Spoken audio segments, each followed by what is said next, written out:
Warren's utterly unique, singular, never has been or will be ever again, a unique quality of personhood, a unique quality of intimacy, a unique resonance called Warrenness. That's not an accident of Cosmos, right? For lots of reasons. We'll skip the science now, but it took Cosmos an enormous effort to generate Warrenness. And there's contingency. There's a dimension of openness and spontaneity in the world. It's not a puppeteer world. And yet there's also lines of allurement. Warren, last sentence. Why are we friends? We're friends because of allurement.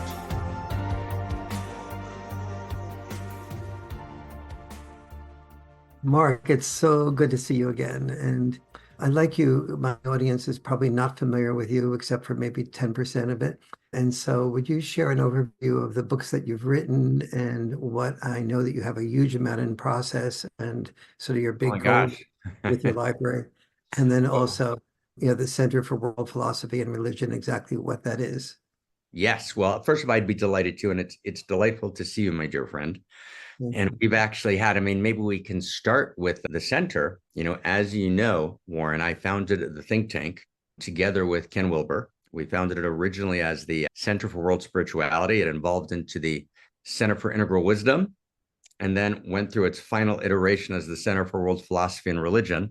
But all of them are kind of an expression of the same impulse, which is to articulate a shared story of value in culture, which transcends the pre-modern religions, but also transcends a kind of postmodern reductionism. And of course, as you also know, you've been officially the vice president in charge of gender for like 12 or 13 years. We must have been at least 12 board meetings together, and a couple of them happened at your house, right? So we've never quite had as elegant a setting since then, but we do our best. And so you and I have been in this at pieces of the conversation on the gender side for a long time. And I was actually just telling you before we started that one of the editors is completing editing the dialogues that yourself, myself, and our dear friend John Gray did on gender back in 2014 and 15, which will be a great mini book which accompanies other pieces of work in the center. So that's kind of the general backdrop. But if I would say it in a word, just to kind of cut to the chase, we're very, very concerned with existential risk. And we've been concerned with it, I would say intensely since 2011, 2 years after we founded the think tank. Of course, by existential risk, I'm using Nick Bostrom's term from the Oxford Center for Existential Risk, meaning a kind of threat that's a threat to our very existence, right? Either our existence literally as human beings on the planet, meaning humanity goes through a kind of extinction event. And Nick Bostrom, for example, from Oxford as well, actually did a book called The Precipice, kind of, doing a very careful, hard, sober look at existential risk. But existential risk could mean not just the death of humanity, it could also mean the death of our humanity, right? Meaning we create a kind of civilization, a kind of totalitarian response to risk, which either is a kind of overt closed society clamp down, right? Or there's an ostensible open society, but the planetary stack so encloses us that actually the immersive environment of the web interrupts the transmission of education, creates, instead of engagement, addiction, undermines free will, makes elections, essentially irrelevant because you're able to do micro-targeted addressing of undecided voters in a way that statistically you can throw an election, which is currently the situation, has been well documented. So in other words, the death of our humanity. So these are the two threats: the potential death of humanity, potential death of our humanity. And then in relation to these two threats, first, there's a very, very small amount of people really looking at them seriously. Governments are short-term by their nature. These are long-term structures by their nature without voters. There's no voters from the future, right? So it's, in other words, the threat of existential risk is both immediate, meaning it could be 25 years, but could also be 75 years, where the timelines are unclear. And of course, it affects both the present, the past, but it affects most of the future, right? The unborn, right? Trillions of unborn, but of course, trillions of unborn don't vote, right? They don't fund, right? So they don't influence immediate policy, which is very short term. So number one, very few people are looking at this. Right? That's it. You would think that there's offices everywhere in governments that are looking at probably the most significant challenge that's ever faced humanity. They're not. That by itself is shocking. But of the small groups of people that are looking at it, they divide essentially into two groups. People are saying, let's get infrastructure solutions. So, for example, can we figure out better ways to detect bioweapons in wastewater? But that's the infrastructure solution. Let's figure that out. Or there's what we might call social structure solutions, which means, can we restructure governments? Can we restructure the organization, right, of world society in a way that might mitigate existential risk? For example, can we create regulation, international regulation of artificial intelligence, which clearly we can't, by the way, right? And we've seen no evidence of that possibility, but that's what social structure would mean. Regulation, international regulation would be a form of social structure. Basically, in a word, the argument that I'm making and that Ken and I are making together, and Zach Stein, and our colleague Daniel Schmachtenberger, who's been a key player, in his own adjacent work, and a few dozen other people at the center of the think tank. As you know, my dear friend John Mackey, was the chair for a bunch of years. Our basic claim is, and we're pouring all of our lifeblood and all of our passion and all of our laughter and all of our tears into it, is that neither infrastructure solutions nor social structure solutions can actually mitigate existential risk. And that there's actually ultimately only one intervention that can actually change the vector of history. And that is, and I'm borrowing these terms, infrastructure and social structure, from Marvin Harris, the sociologist. So he has a third term, which he calls superstructure. And superstructure is a fancy term, but let's make it real simple. The way I understand superstructure, not exactly what Harris had in mind, but in the same direction, is that we have to change the story in which we live. That we actually live in an inescapable framework, which is a story. We live out of a story, out of that story and the consciousness and the worldview that we hold in that story, we generate reality. So, for example, 1,000 years ago, democracy wasn't part of the story we lived in. There's these currents of change, and there's some exterior currents, technologies, which then affect interior currents, social technologies, interior technologies. And we developed this new notion after the Renaissance, between the Renaissance and the French Revolution, which is universal human rights, a new form of evaluating information in the scientific method, third-person perspective, bills of rights, new forms of government. None of those are technologies in the exterior sense. Those are interior technologies, and they literally change the face of reality, right? So all of modernity, which is faced with, the Black Plague, and we're in Florence, and it's a time between worlds and a time between stories, and everything's falling apart, and no one quite knows what to do, and you can't go into every village to heal the Black Death. And there's this little group of people in Florence. There's 10 families in Florence. 9 of them are involved in papal state politics, and they say there's nothing to do. But there's this one family, the Medicis, who start the Florentine Platonic Academy with Marcello Ficinio and Leonardo da Vinci, and they begin telling a new story of value.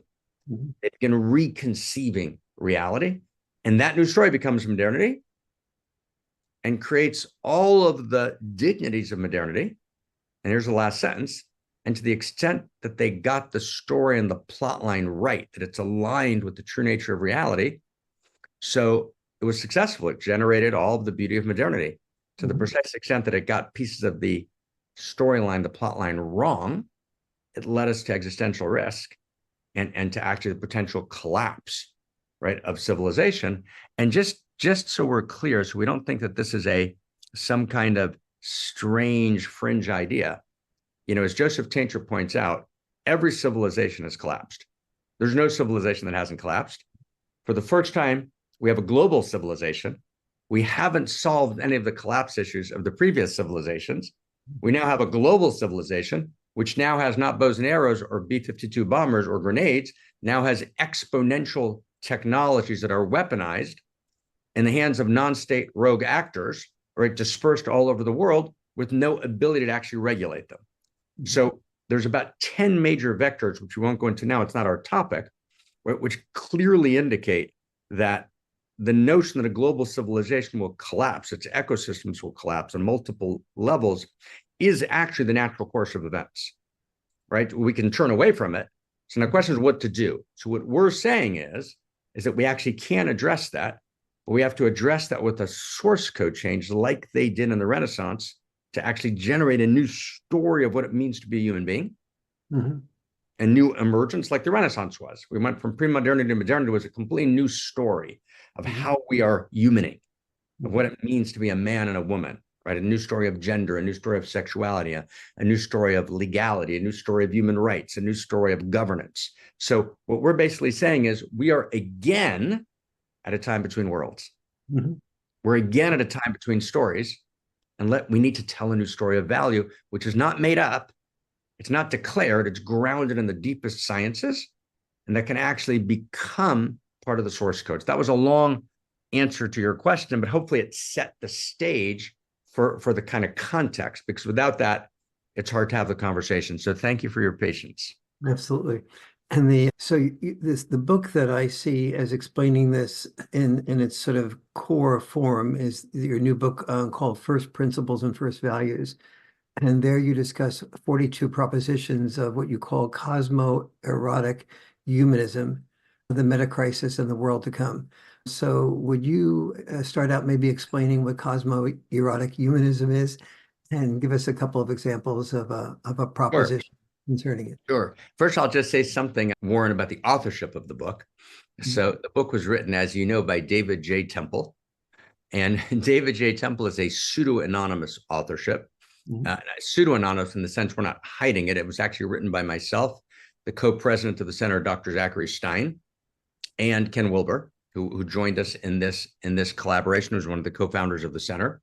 And the reason we chose a pseudo-anonymous authorship is because, as Sorkin pointed out at Harvard, there's certain moments in history where you need to transcend individual authorship and create a larger movement in culture. And he actually traces historically where at transitional moments, authorship changes. And authorship moves from individual authorship to collective authorship under a name, right, which actually impacts and shifts society. Some would say that was Shakespeare, right? But it was definitely, if it wasn't Shakespeare, it was definitely the sutras, and it was definitely the Vedas, and definitely the Bible, and definitely the Zohar, which shaped the Renaissance, et cetera. So there's many indications of that. And so what we're trying to do is actually articulate something that's larger than any one author.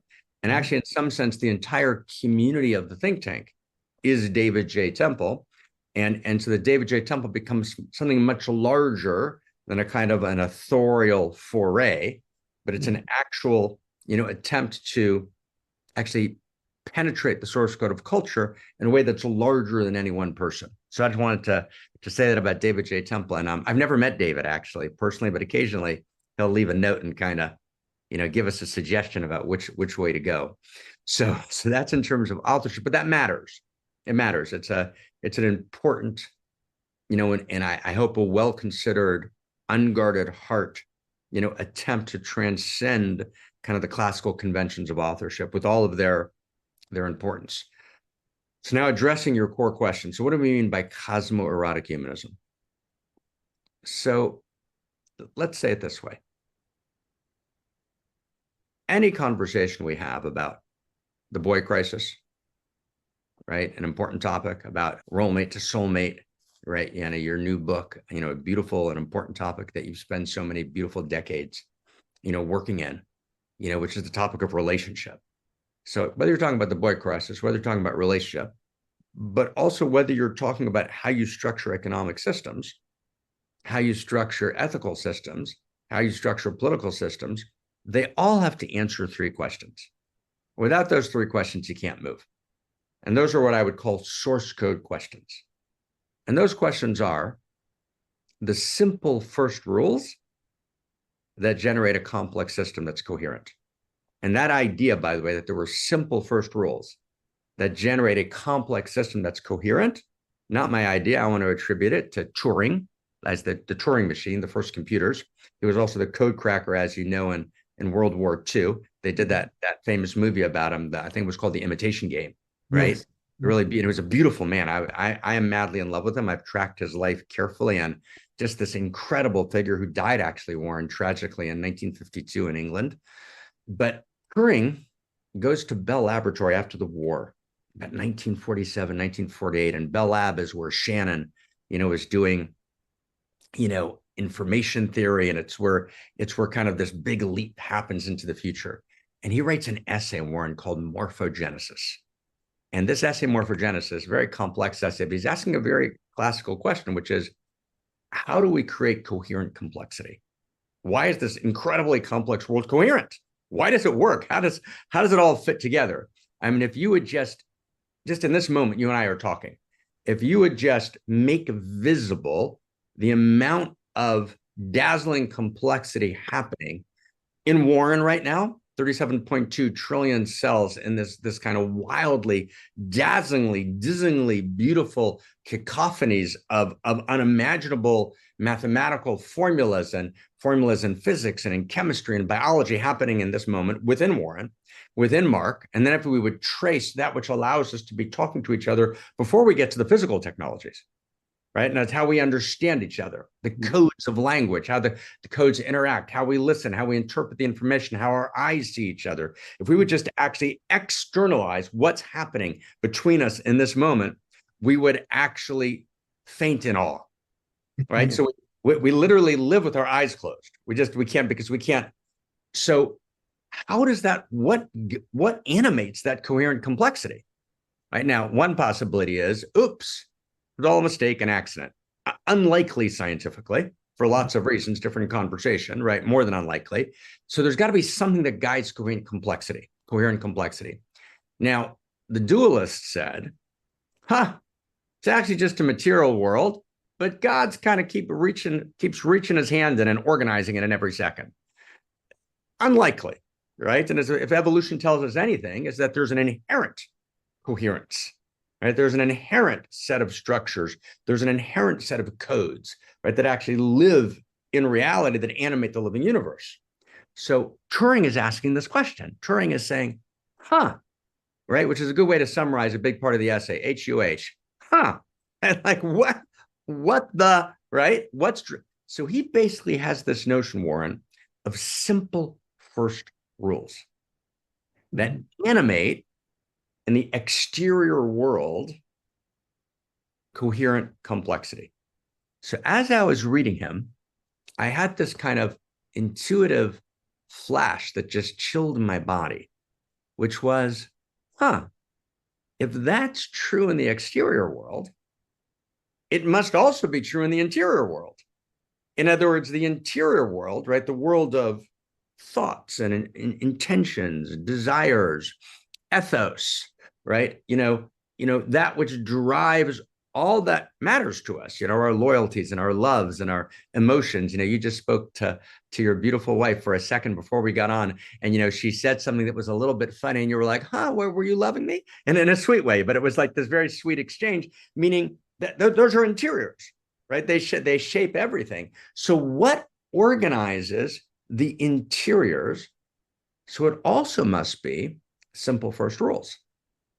So at this moment of meta crisis, when we have billions and billions of people on the planet, and clearly we have global challenges, obviously, we have global challenges. No existential risk is local. There's no local existential risk, whether it's pandemics. Marc, let me just interrupt. Can you give to the people who are watching, you said there are 3 first rules. Can you just do 1, 2, 3, and then there are 3 questions that the answers to generate the first rules.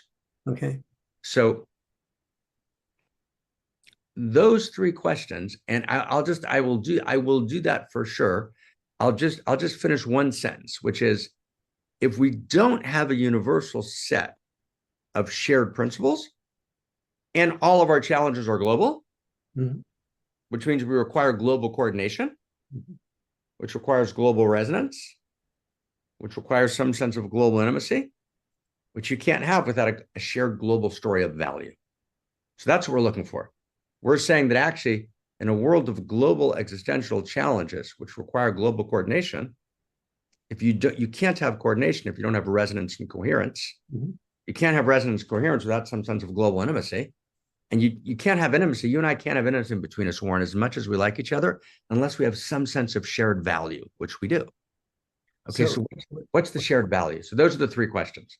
So the three questions are the three questions which will articulate the simple first rules are where, pretty simple, who, pretty simple, and what. So the questions are, where are we? Where am I? What kind of universe do I live in? Two is, who am I? My identity, who am I? And three is what? What ought I do? Is there an ought in the cosmos? Or something that ought be done? Now, the answers to those three questions determine everything. Like everything is based on those three questions. So, for example, you can't solve a boy crisis unless you have a realization on the part of a boy that he actually has a unique self. That unique self is not a contrived purpose that was made up, but actually he's got a true purpose, a true north that he can align with, and that is actually backed by the universe, and that the universe cares about his purpose, right? A contrived postmodern purpose, boy's not going to go for. He's going to continue to not launch. So he has to have an experience that every boy had 200 years ago, both heroically and tragically, as you've pointed out, right? That there's real purpose. So we don't want to make boys disposable in bad purposes, which is part of what pre-modernity and lots of modernity did. So we need to move past that and create noble purpose. And how do we do that? So noble purpose has everything to do with who, where, and what ought to be done. So where do I live? What kind of universe do we live in? Is the universe completely random, happenstance, chance, right? Utterly contingent, possibility one. Possibility two, no, it's completely determined by a God pulling the strings in every second, right? And it's a God pulling the strings universe. Neither of those is correct, right? Both of those are actually scientifically invalid. And there's actually a third realization, which we call Cosmo-erotic, right? We live in a Cosmo-erotic universe. And a Cosmo-erotic universe means that reality is generated by a set of simple first rules. Just like in complexity theory, right? We understand, and in chaos theory, right, which emerge out of systems theory, reality is generated by simple first rules, exterior reality. We also understand, that's what Turing was pointing towards, that interior reality is generated by simple first rules. And those simple first rules tell us something. They say that where we are is not a puppeteer God universe in that sense, right? A kind of pre-modern caricature, that they got that wrong. But it's also not a kind of postmodern reductive materialist, old Darwinian universe, right? A model that's long been discarded at the leading edges of science. If you've tracked the last 10, 15 years of studies, that's neo-Darwinism, as Dennis Noble said at Oxford, is dead, right? By any kind of serious reader at this point. So what is the world? So the world is actually animated, right, by a set of inherent simple first rules and first principles. One of them is reality, Alfred North Whitehead's phrase, the guy who wrote Principia Mathematica with George Burns Russell, serious dude, right? At Harvard and Cambridge, right? So Whitehead talks about the appetite of Cosmos. Cosmos is hungry. For what? Cosmos has desire. Cosmos has the structure at the center of it called allurement. Reality is that first rule is what exactly? The first rule is reality is eros. We live in a cosmo-erotic universe, and reality is animated by eros, and eros means something. Eros means the movement of reality to seek ever deeper contact and ever greater wholeness. And that movement of reality, right? So it means it's not an empty universe. It's not a pure random universe, right? Makes no sense. And it's not a puppeteer universe. It's a universe that has an inherent self-organizing structure. Reality self-organizes, and all the leading edges of science, I won't get lost in the science now, point in this direction in different ways. That's exactly what morphogenesis was pointing to, was that actually reality is organized by structures of allurement. And allurement governs reality, right? Allurement means there's an interior structure in which reality is allured to more and more life, more and more value, as Whitehead points towards, right? More and more wholeness. That's a movement of reality, right? That's part of its structure. Reality moves in that direction, which is why we go from helium all the way to, right, a very complex universe. It's how we get from quarks to culture. It's how we get from, I don't know, mud to Mozart. It's how we get from bacteria to Bach, from slime to Shakespeare. We got the point, right? In other words, how does that happen? Right? There's actually a narrative arc to reality. Reality's not puppeteered, no narrative arc. It's not purely chance, no narrative arc. So that's old religion and old science. Old dogmatic religion and old dogmatic science both said there's no narrative arc. Science said mechanical rules, right? Old religion said puppeteer God. Turns out neither of them were right. So if there's sort of this global sort of phenomenon that's happening, and yet at the same time, at the same time, there's people dying in Ukraine from being killed. There are there are people who are sort of totally living a survival existence where they can't even think about questions like this. These are what they would call the luxury questions that people who are surviving and educated and have money and don't have to worry about, every day bringing in money to keep their children alive. They can't think of until they would be dead wrong, because in other words, that's exactly what Da Vinci said. We would love them and love us because sometimes we experience that as well. But in other words, the unbearable tragedy of suffering on the planet, right, which you're pointing towards, in each individual case, right, like the unbearable suffering of the Black Death in Europe. And what Da Vinci understood, what the Renaissance understood was correctly, that you actually won't be able to do infrastructure solutions. You're exactly playing out, we are in our conversation, the conversation we had in the beginning. In other words, Da Vinci understood, tragically, I won't get to every village in the Black Death. I won't be able to. I actually need to create cures.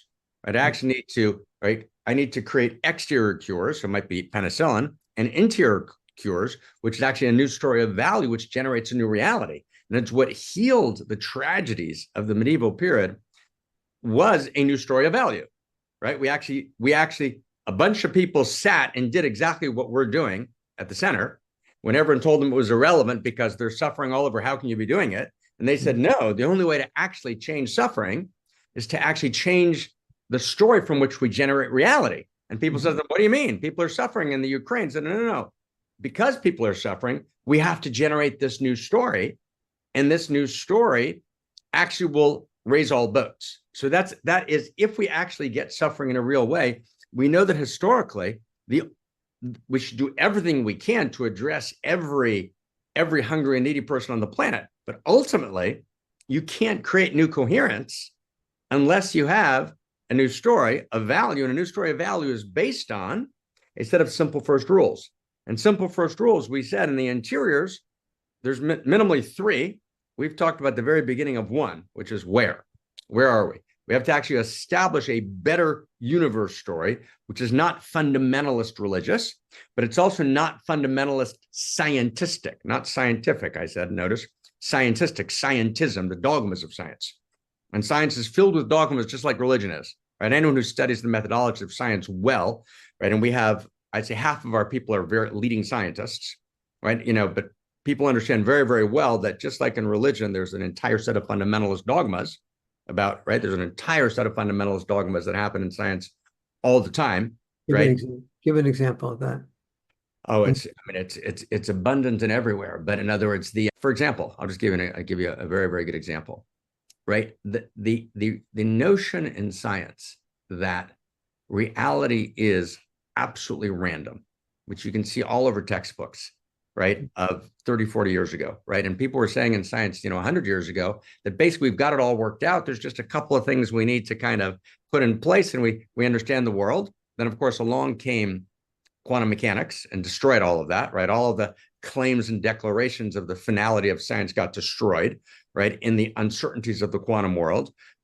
Science at its leading edges is recognizing mystery more and more, but the basic claim in science, what Turing was standing against, that it's basically a pointless universe, right. And we have, by the way, this strange, Warren, reverence for physicists. So Steven Weinberg, for example, right, who's a beautiful guy. He died a few years ago. I love him dearly, and he won a Nobel Prize in muons, but would say unimaginably idiotic things about things outside of his field. But because we revere physicists, we would say, that's a brilliant, right? Brilliant thing to say. Hawking was insanely, unimaginably stupid about the way he talked about interiors.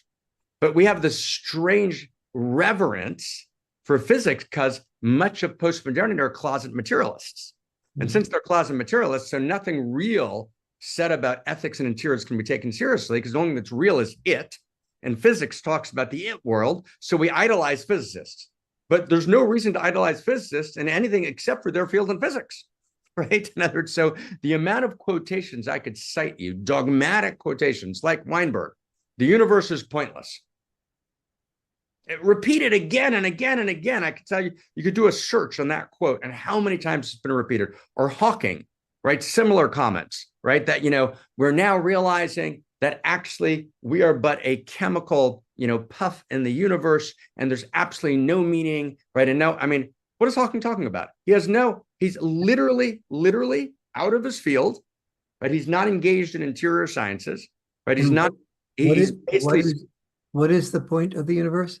Right. So the point is, right, that a dogmatic statement that the universe is pointless, right, that it's a pure accident, right? So you're speaking to your child, you're an educator, you're talking to boys, you're wondering why they're in crisis, right? And they've inherited a world in which they are told it's pointless.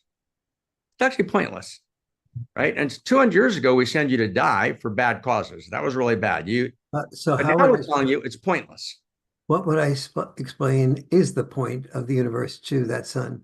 So what you'd have to show both him, but also his teacher. You have to actually revamp the educational system. The educational system has been interrupted by TikTok.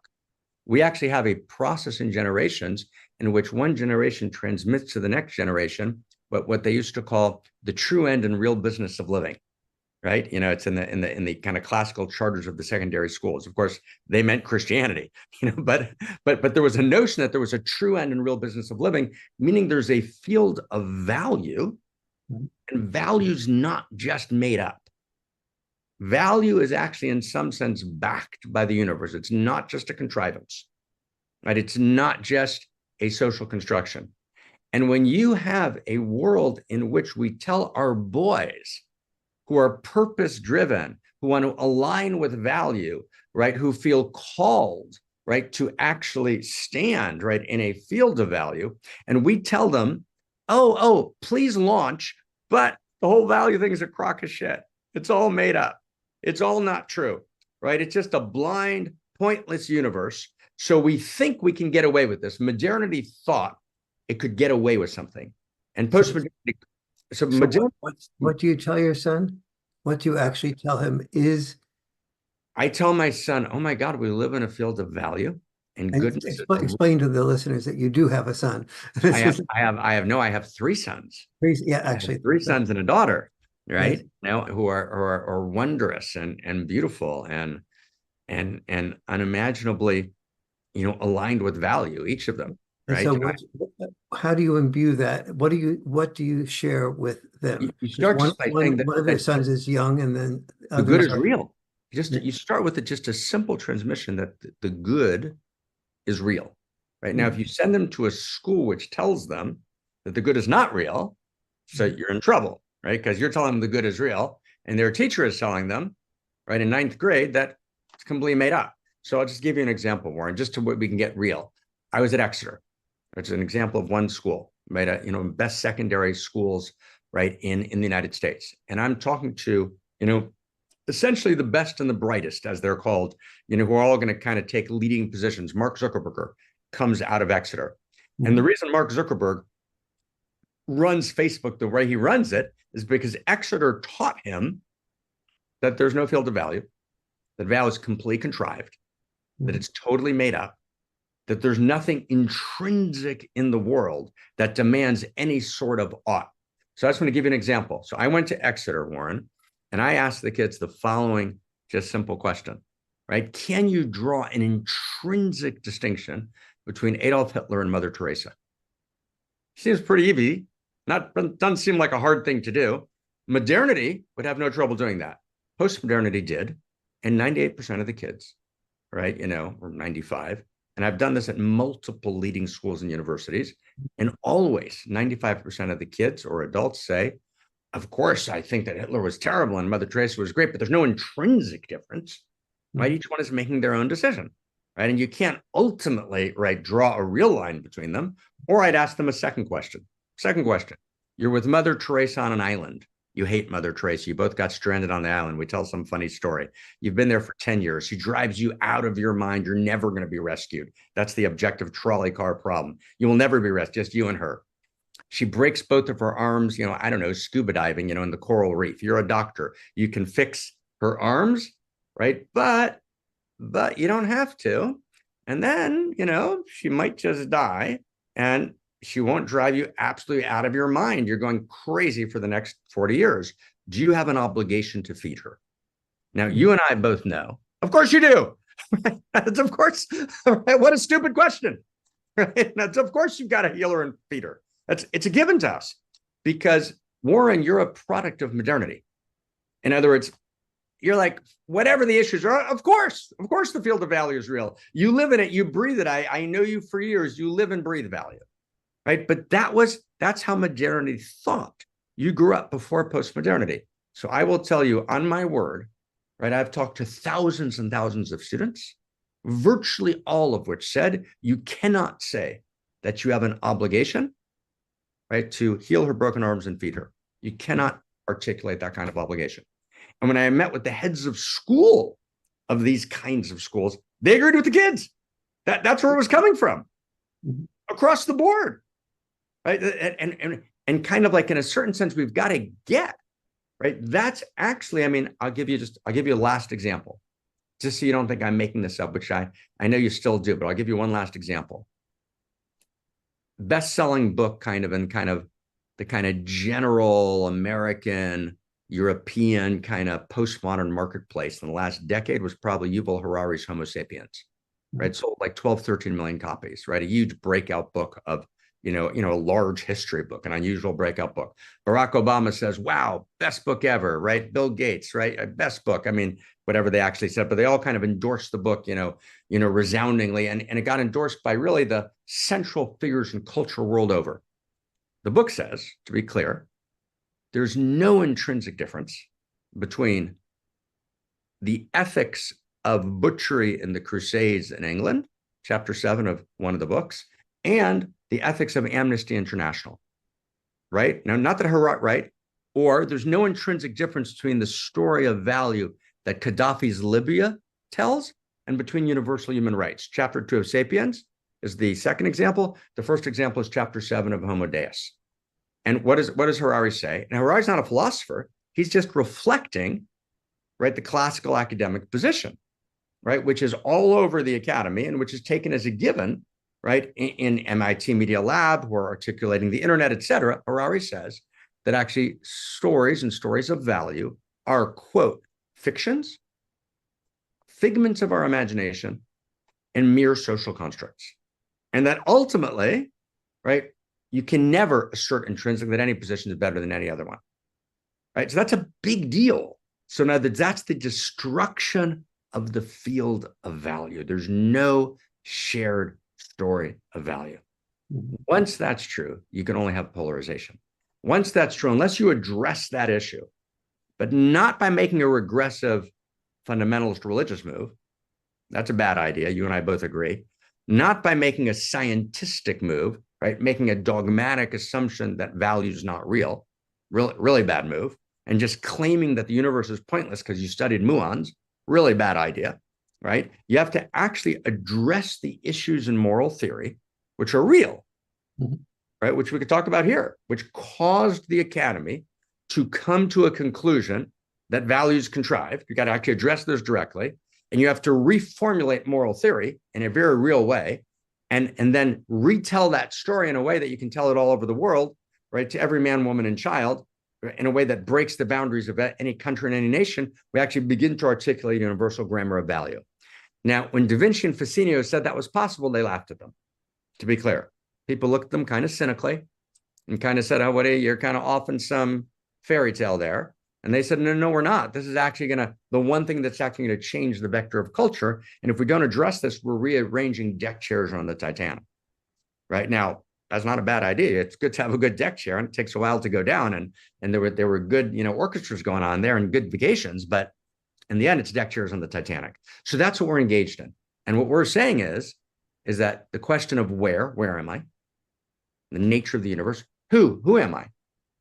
Am I merely a separate self, right? I'm a citizen, separate self, essentially and ultimately in a win-lose metrics with everyone else. And I'm determined by my success story. And if you remember, we did Success 3.0 with John Mackey around this issue, right? It's basically the basic story that governs me as my success story, and it's win-lose metrics. And I'll just give an example of it just to see how it plays. The entire liberal media hates Donald Trump. Rightly or wrongly, that's not our issue. Right? I mean, clearly they've got something that's partially right? They're not completely crazy, right? But and it's more complex. But we would agree that CNN hates Donald Trump. That's a given. And yet, the entire liberal media got him elected the first time, and may well get him elected this time because they cover him incessantly. And as Barack Obama made this point at one of his closing talks at the end of his term in office, essentially, and why do they cover him so incessantly? Because they are win-lose metrics organizations that were in the red. And the CEOs of the various liberal outlets all pointed out that Trump put them in the black because he generated ratings. And the newspapers are a complete news business. Completely. It's a complete business, which is about clickbait and ratings today. And the person who's actually put the liberal media from the red to the black is Donald Trump. So even though they say he is a danger, he's an existential threat to civilization, they say, nonetheless, we will cover him incessantly because we are actually day-to-day thinking short-term, and we want to keep our jobs, and we want to go from the red to the black. It's a very good example. Barack Obama pointed it out, right? Not in the existential risk context, but how people can actually have a short-term, and you're saying this person is an existential risk to the entire planet.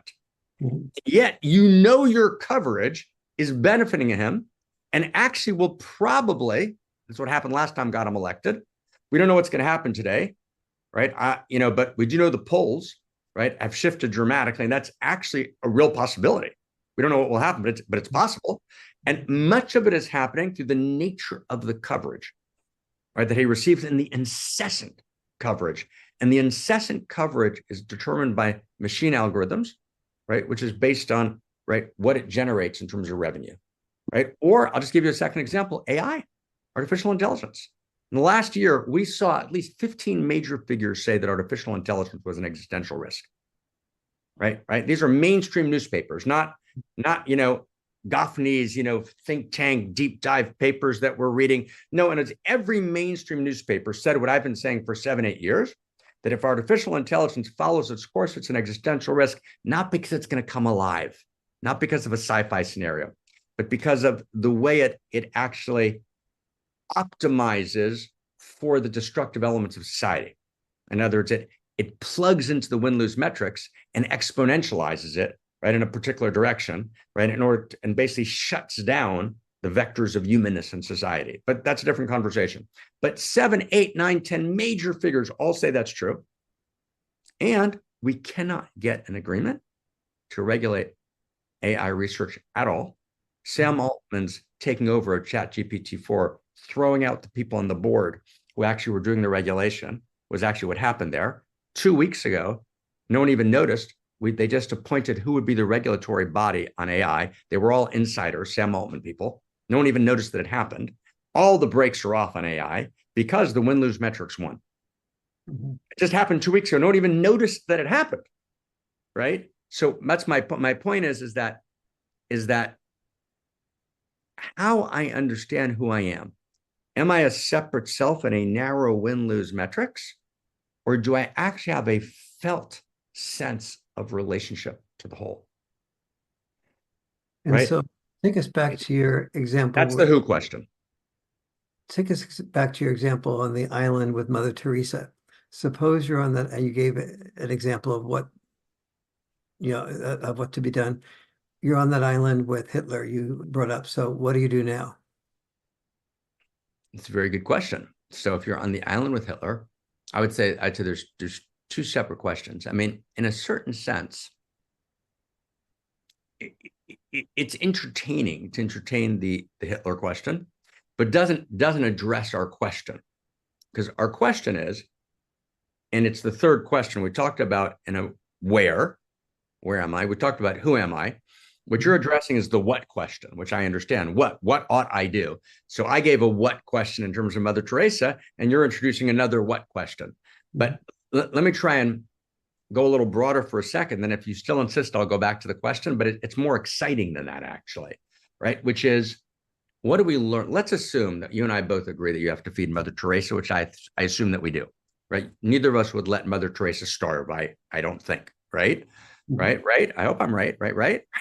Okay. So there. Even though she was, annoying, terrible. No, she never paid attention to her children, just like Buddha. They right. both Right. Yeah. Totally. Right. Both are deserters of their own children. Complex, incredibly complex human beings. And at the same time, they both did enormous good. Right. And we would feed her. And Mother Teresa was this very, tough woman. I mean, you don't create a new order out of the Vatican political organization, which is a male-dominated hierarchy. She would call people up and just kill them. I mean, she was a hard, and so we both agreed we would feed her. So why?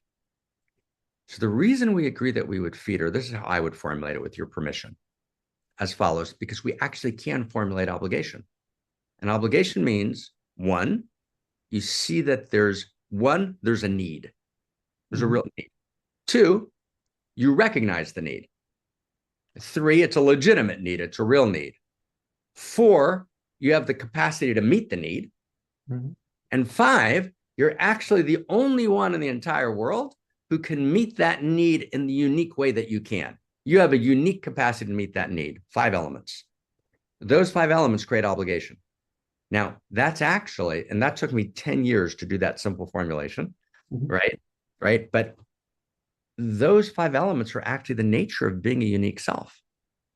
And when you talk about purpose, right, and the boy crisis, which you and I talked about back in those days, and you do it so beautifully, purpose means there's something that I have to contribute that no one else can contribute in the way that I can. And as a boy, I need to know that reality needs my service. And I have a unique gift to give that no one can give in the way that I can. And because I have that unique gift to give, it comes out of my unique self, which is not just my separate self personality, it's my unique expression of the field of value. I'm a unique incarnation of the field of value. In other words, Warrenness is value. Warrenness is a unique incarnation of a broader field of value. So Warren's not the only locus of goodness. Warren's a unique incarnation of the field of goodness. And only Warren can give Warren Farrell's gifts. And there's no way I could have written, right, your magnificent body of work, right, truly magnificent. And as you know, I've read your body of work well, footnote by footnote from the beginning. And it's truly a magnificent body of work that, and I don't have a terrible mind, and I'm a good writer, and I'm trying to write a great library. I couldn't write any of your books. They're not mine to write. They emerge out of Warrenness. They're a discretion of reality uniquely incarnating as Warren, and all of his gifts and all of his possibility allow him to give that unique gift. And so even if you're having a hard day or a hard month, right, you don't have a feeling of being lost. You're trying to figure out how am I going to get out the role mate, soulmate, work. So that can really help people. And then will I have enough time to go back and do the next piece of work because I need that to help people. Right. And so you're a value machine. Right. And it's a given to you that your unique gifts. Now, actually, we need to give that gift to every boy and girl. We need to have every boy and girl, not that they can write Mark's great library with Ken or Zach or Warren's, wondrous contribution, but that each boy and girl, we need to tell them as educators that we need to tell them the truth. But we have to know that that truth is true. That actually the world's not pointless.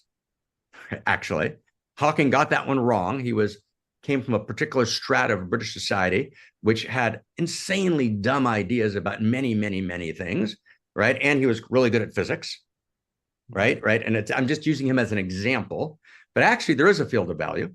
And that field of value is not a fundamentalist dogmatic field of value of Jewish, Christian, or Muslim fundamentalists, right? There's a universal field of value. And it's not just empty. We're not just making it up. Harari, who's parroting postmodernity, got it wrong. It's not true that value is just fiction and pointless and a figment of your imagination and a pure social construct. No. Actually, we can access value, right? It lives inside of us. The mysteries are within us. Voices of value are real. And this book, First Principles and First Values, which is very delightful to see behind you. I see it right behind you over there, right? Is about what are there we go. What are the first principles and first values that are inherent in cosmos that evolve? They evolve all the way through history that we can actually access that are the plot lines of reality. So we're trying to make, Warren, right, a Renaissance move, but not as, that's why I couldn't make it as Marc. If you make it as Marc Gafni, then it gets translated into egoic moves and, intellectual posturing and how many books you're going to sell and how famous you're going to become. And the truth is there's a meta crisis. And so we have to make this move that Sorkin, the sociologist, points to Harvard, a new form of authorship in terms of at least the work I'm doing, right? The work you're doing is different. It requires the form of authorship that you're using. But the work that we're doing, we want to transcend any particular name. So we created David J. Temple as our pseudonymous figure.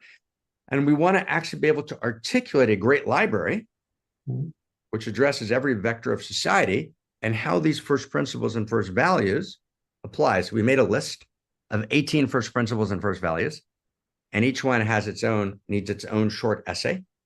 And they are values like eros, intimacy, uniqueness, transformation, right? In other words, there are a set of values which are intrinsic to cosmos that actually begin to operate very early, very, very early in reality. And they get sharper and clearer and clearer and clearer. You actually realize, uniqueness is not a coincidence. It's a value of cosmos. Cosmos values warrenness. And warrenness is once in an infinity. Just notice this. There's never been the quality of Warren. So I've gone for many walks with you and John, right? It never occurs in my mind, Warren or John? I can't quite access the taste of Warren. I'm confused. It's the taste of John. Never happened. Because I think of John. Oh, John Gray. Oh, there's John. And then Warren, there's Warren. So Warren's utterly unique, singular, never has been or will be ever again, a unique quality of personhood, a unique quality of intimacy, a unique resonance called warrenness. That's not an accident of cosmos, right? For lots of reasons. We'll skip the science now, but it took cosmos an enormous effort to generate warrenness. And there's contingency. There's a dimension of openness and spontaneity in the world. It's not a puppeteer world. And yet there's also lines of allurement, right? Which are, Warren, last sentence, why are we friends? We're friends because of allurement, right? We're not friends for there's all sorts of pragmatic things. I was able to help you with this and you helped me with this and we did that and we dug a ditch together and there's things we do. That's not why we're friends. We're friends because there's an allurement. I'm allured to warrenness, right? But it's very beautiful. Allurement is a structure of reality, and it's a structure of reality at the electromagnetic level.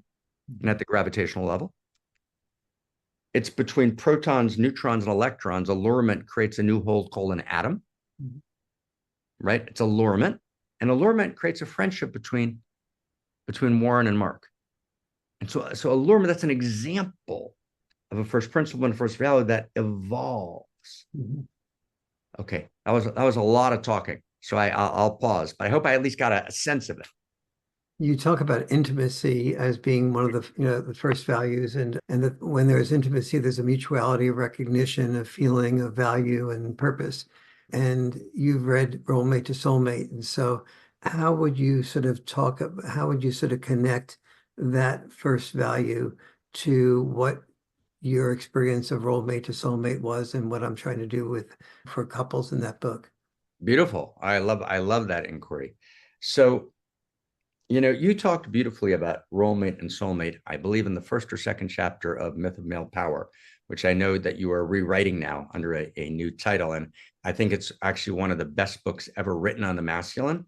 And I said to you a decade ago, right, that it's urgent that that book get reissued. And so I'm super excited that you're doing it, and that you're also breaking out a different kind of book. If I can do a little bit of talking about Warren, and although we're supposed to talk about first principles and first values, but a first principle and first value is eros and love. So I'm delighted to love you, and just to reflect back how important it is that you're also breaking out an entire practical set of practices, right, that allow one to actually create the communion necessary, right, to actually create the depth of relationship. And you've been doing that for decades. So now let me now just that's just the general frame. So and I've written, in this vein, and I cite your terms role mate and soulmate and play with them a little bit differently, but the core is the same, and I think absolutely accurate.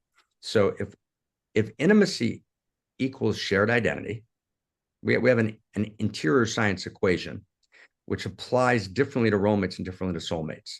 So let's say that role mates are, kind of the classical couple, in Fiddler on the Roof, right? Before the song "Do You Love Me," or the beginning, he says, Tevye says to Goldme, "Do you love me?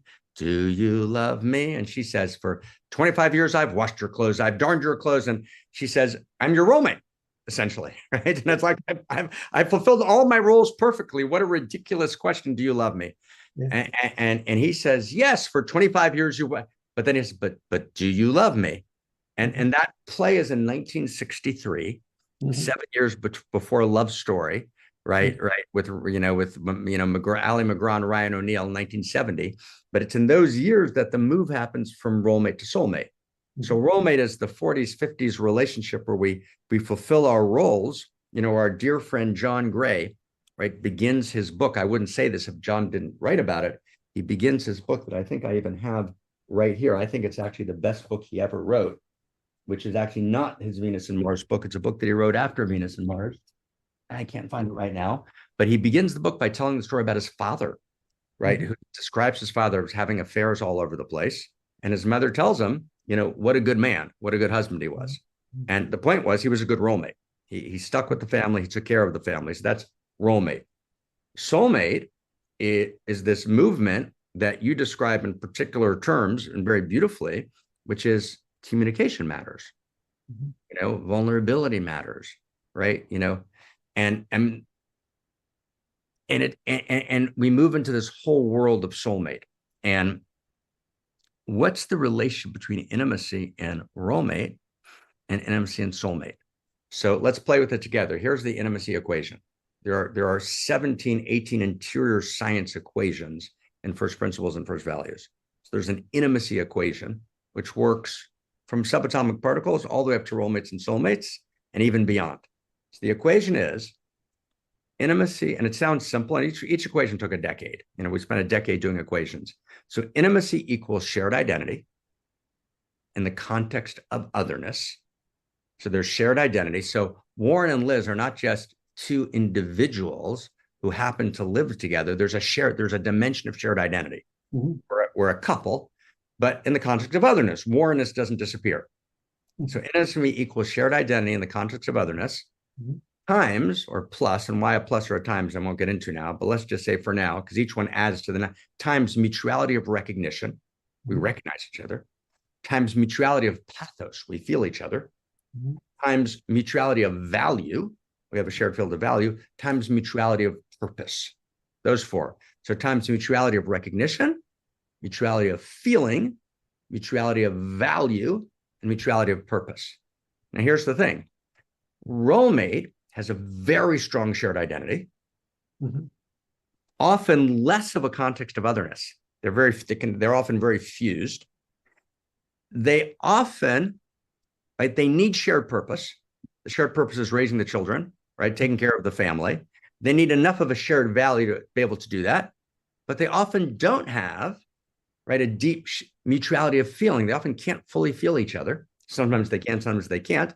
And often they don't even fully recognize each other, right? So what happens in the intimacy equation is, right, different elements in the equation, just like in mathematics, get up leveled or down leveled depending on the situation.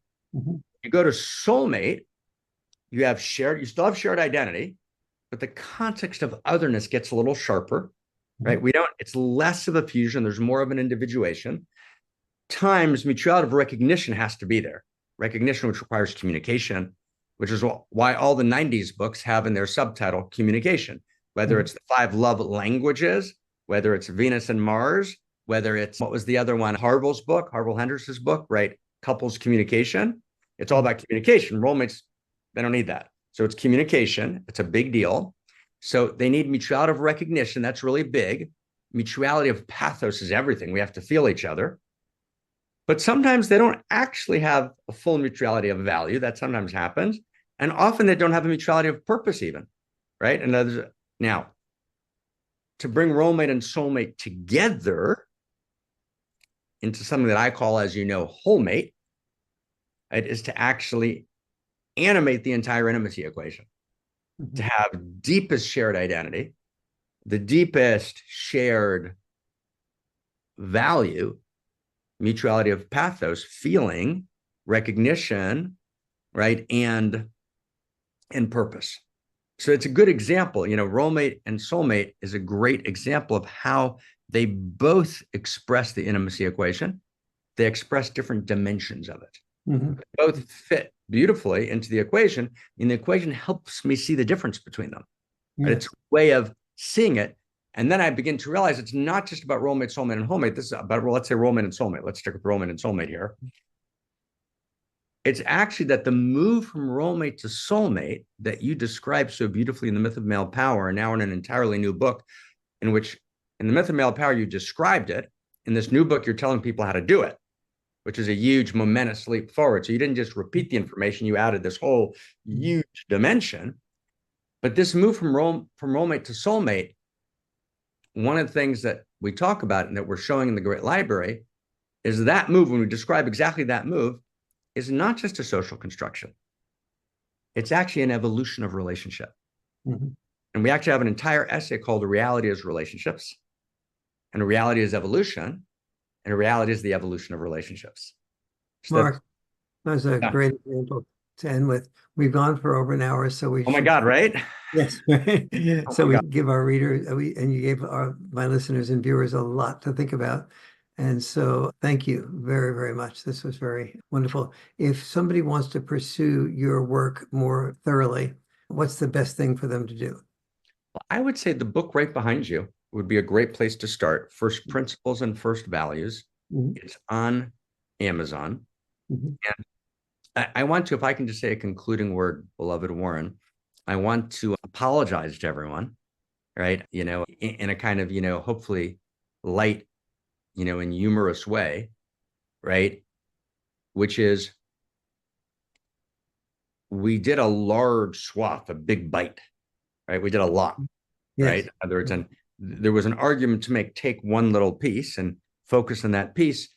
But in a certain sense, the essence of the work that we're doing is about the big picture. Sure. So although it might have been more entertaining, right? But I would rather someone stretch to actually feel the whole story and make that effort to actually, get beyond the viral clip and the immediate. And because we can, part of the move from roommate to soulmate to what I would call wholemate, which is I feel the whole. I become a new human that I actually begin to take responsibility for feeling and knowing the whole. So it's a demand. I mean, you live that way naturally, right? In other words, you couldn't, it's the work you do demands that you feel the whole, right? And you're a natural wholemate person, right? You're never just involved in a narrow vector. You're always feeling the whole and then doing your work in relationship to the whole. That's a very unusual quality. But actually, we need to move to a place where we can give our children, as educators, access to that quality that you embody so naturally. Okay. Thank you. And no one's ever accused you of not creating an atmosphere in which we have to stretch. And so thank you for helping us stretch. And look very forward to seeing you in our men's group and continuing our dialogue and our growth together. It's been a real pleasure. Yeah, love you, friend. Yeah.